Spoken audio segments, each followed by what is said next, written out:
Allez, pour ceux qui ne sont pas installés, je vous propose qu'on redémarre. Donc, on a un dossier à finir de ce matin et en début d'après-midi.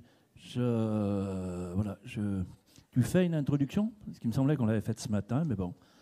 Oui, Pascal Lebrun. Donc, je m'excuse, je devais faire la conclusion en fin d'après-midi avec Samuel et Stéphane. Et du coup, pour des conflits d'agenda, puisque vous savez que le sujet Trump mobilise beaucoup, et donc il y avait la possibilité d'aller au rendez-vous avec le président de la République cet après-midi pour porter justement les sujets et les enjeux pour la filière laitière. Donc, bon, voilà, donc je ne pouvais pas être à 16h à l'Élysée et faire la conclusion à 16h30. Donc la proposition qui a été faite auprès de Samuel, c'est plutôt de réintroduire cet après-midi et en y apportant quelques messages et tout le lien entre le CNIEL et l'IDEL.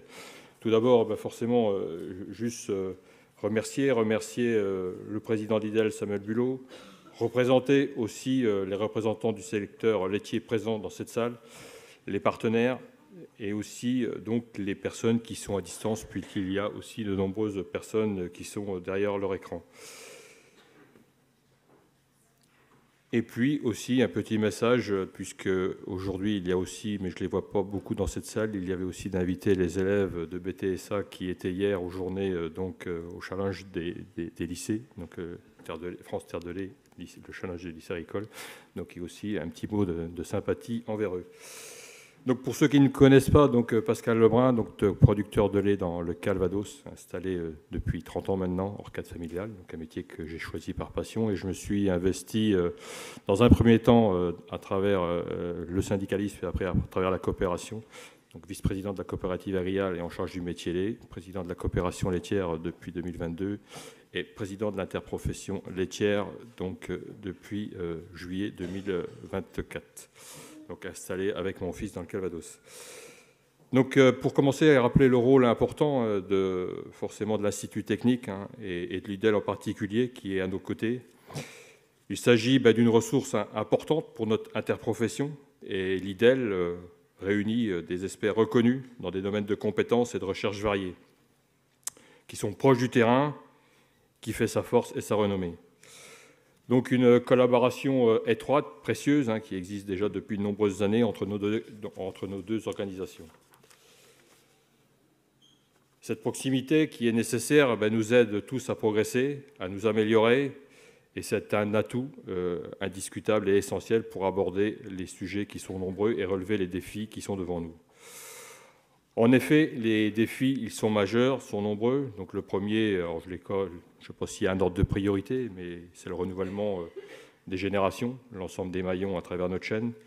C'est l'enjeu climatique, qui est largement évoqué lors de cette journée également. Le défi économique pour rester une filière compétitive et performante, de l'amont à l'aval. Et puis préserver nos parts de marché, qu'ils soient en France, qu'ils soient sur le marché européen et sur les marchés mondiaux. Et vous connaissez tous l'actualité qui nous préoccupe tous les uns et les autres. La filière, c'est tout cela, mais il y aurait bien d'autres sujets que je pourrais évoquer, mais voilà, donc ce n'est pas exhaustif. Pour notre interprofession, comme je l'avais dit il y a un an, l'heure est à l'accélération.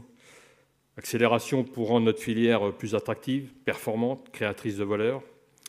Accélérer pour promouvoir le lait, les produits laitiers auprès des pouvoirs publics, des consommateurs et de l'ensemble de nos partenaires. Et accélérer pour faire de notre filière, ce bien commun, un modèle plus durable et ambitieux. Ce cap devrait bientôt trouver aussi sa place à travers la feuille de route triennale que nous travaillons aujourd'hui au sein d'Interprofession, que nous devons déposer auprès des instances du ministère pour juillet prochain. Et elle s'articule, j'ai envie de dire, autour de 3 piliers. La compétitivité et performance, la responsabilité et la souveraineté.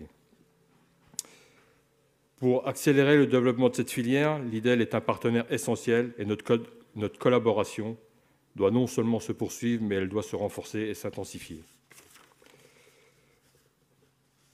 Je suis convaincu que notre partenariat doit aller plus loin et adapter des orientations communes face aux grands défis auxquels nous avons à faire face. Le premier, la menace sanitaire, une course à l'innovation, et il y a bien d'autres aussi sujets qui peuvent nous préoccuper, mais ce sont des enjeux cruciaux qui sont mis en avant aujourd'hui. Le sujet de l'intelligence artificielle aussi qui va être évoqué, qui aussi et aura un impact sur les différents métiers qui sont autour de nous, et notamment sur le conseil. La recherche, l'innovation sont des piliers fondamentaux pour l'avenir de la filière. Par contre, il est impératif d'améliorer la diffusion des résultats opérationnels à travers notre réseau et à travers nos territoires. Comme je veux le souligner, nos marges de progression sont à exploiter. Tous ensemble, l'Institut, interprofessions, conseillers sur le terrain, nous devons transmettre les meilleures recommandations aux acteurs du secteur pour pouvoir se renforcer. Et je tiens à saluer les engagements au quotidien auprès des éleveurs. Vous pouvez compter sur moi, sur le CNEL, pour apporter une vision stratégique au service de l'intérêt du collectif afin de rendre la filière laitière toujours plus compétitive, performante au bénéfice de notre alimentation quotidienne. En conclusion, notre action conjointe, notre engagement constant, votre rigueur, votre professionnalisme permettent à l'IDEL et au CNIEL d'avancer encore plus loin pour rendre la production laitière plus performante sur notre territoire. Cher Président, cher Samuel, projetons ensemble l'élevage laitier français vers 2050 et au-delà. Merci à vous et bon après-midi à vous. Juste conclure très rapidement. Tout d'abord, un grand merci à toi, André. Un grand merci. Je pense qu'on peut l'applaudir pour l'organisation de ce grand anglais.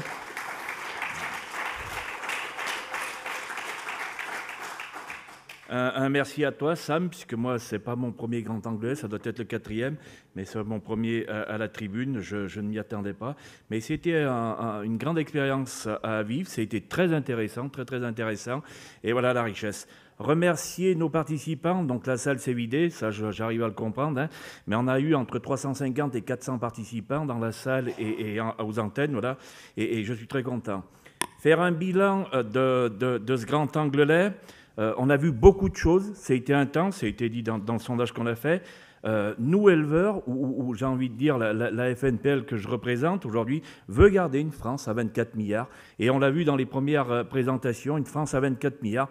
On a besoin de nourrir cette population française, européenne et mondiale. On voit que les marchés mondiaux et que les produits laitiers sont prisés aujourd'hui, mais on ne veut pas produire à n'importe quel prix, voilà. Il faut qu'on comprenne aujourd'hui, ça nous est beaucoup reproché, ou on est interrogé sur ce dossier-là, sur ce prix du litre de lait qui est aujourd'hui quand même inférieur au niveau européen aujourd'hui, et qu'on nous dit qu'on manque de compétitivité. Donc ce manque de compétitivité ne vient pas aujourd'hui, j'ai envie de dire, de l'amont de la filière, ne vient pas des producteurs, et il faut qu'on creuse, comprendre pourquoi on a ce manque de compétitivité, s'il est réel. Voilà. On ne veut pas produire à n'importe quel prix. Je n'y reviens pas dessus, une consommation quand même haut niveau, une consommation qui augmente. Je ne sais pas si les chiffres ont été annoncés, parce que je n'ai pas tout gardé en tête, mais on dit quand même que la consommation de produits laitiers est d'1,8% sur cette planète de plus par an. Donc il faut qu'on construise et qu'on continue de produire du lait. Des gains de compétitivité, vous avez vu, on doit faire face à beaucoup de choses. La première intervention, le réchauffement climatique, on y fait face, on s'est adapté, parce qu'il est quand même, il a une vingtaine d'années qu'on parle du réchauffement climatique, et les exploitations s'y adaptent même très bien, avec l'aide du CNIEL, avec l'aide de l'IDEL, avec l'aide de nos partenaires, que ce soit sur les bâtiments ou sur l'autonomie alimentaire qu'on n'a pas abordée. Ça, c'est d'une importance. Ce gain de compétitivité, on en a besoin aujourd'hui pour nos qualités de travail, et on l'a bien vu. Un dossier important, et je le souligne souvent, n'opposons pas aujourd'hui de produire avec l'environnement.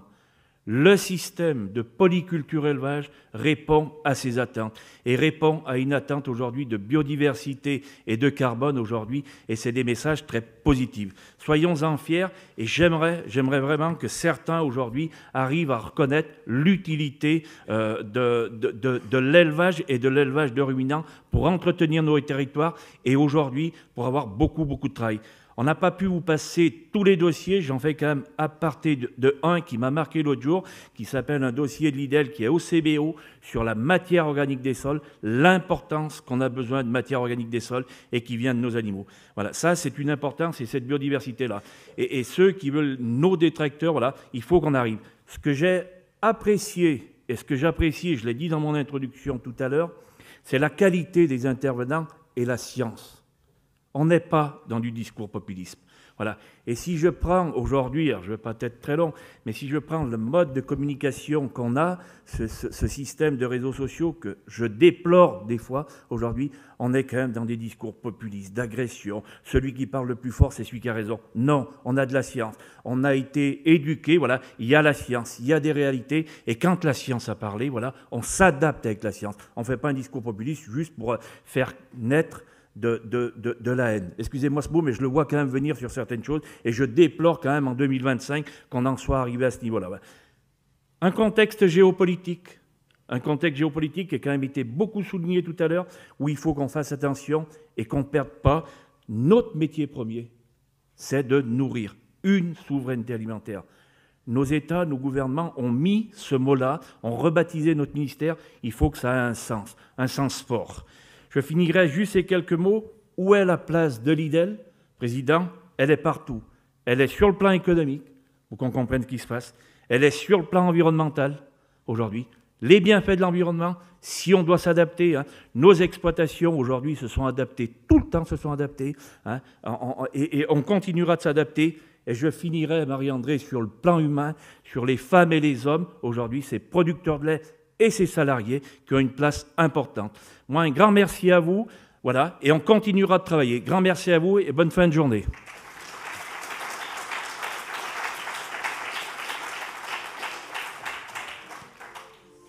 Merci Stéphane. Non, mais juste deux mots.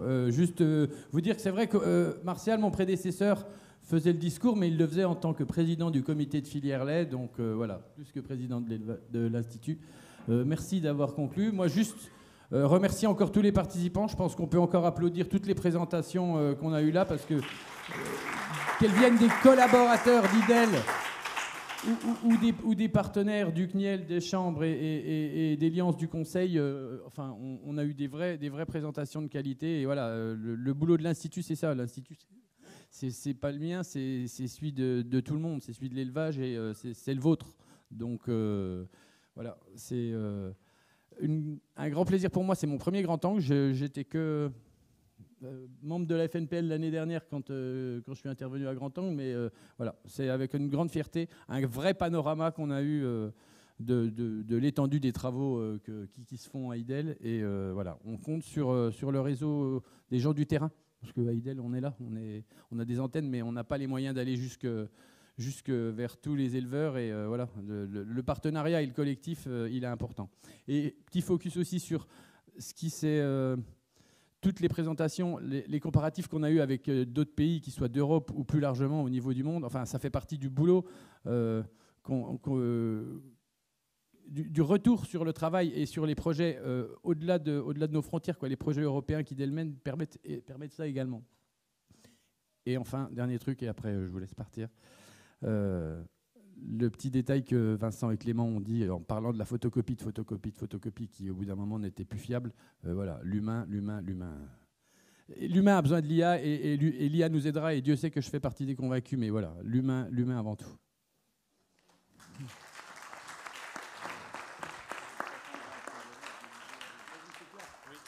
Et n'oubliez pas, revenez pour l'année prochaine, Grand Angle Lait 2026, ce sera le 2 avril, donc notez ça sur votre agenda.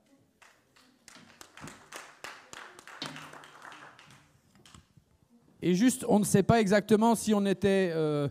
combien de Grand Angle Lait André nous fera encore, mais au moins on lui fêtera celui de l'année prochaine dignement, qu'il soit encore à l'IDEL ou pas.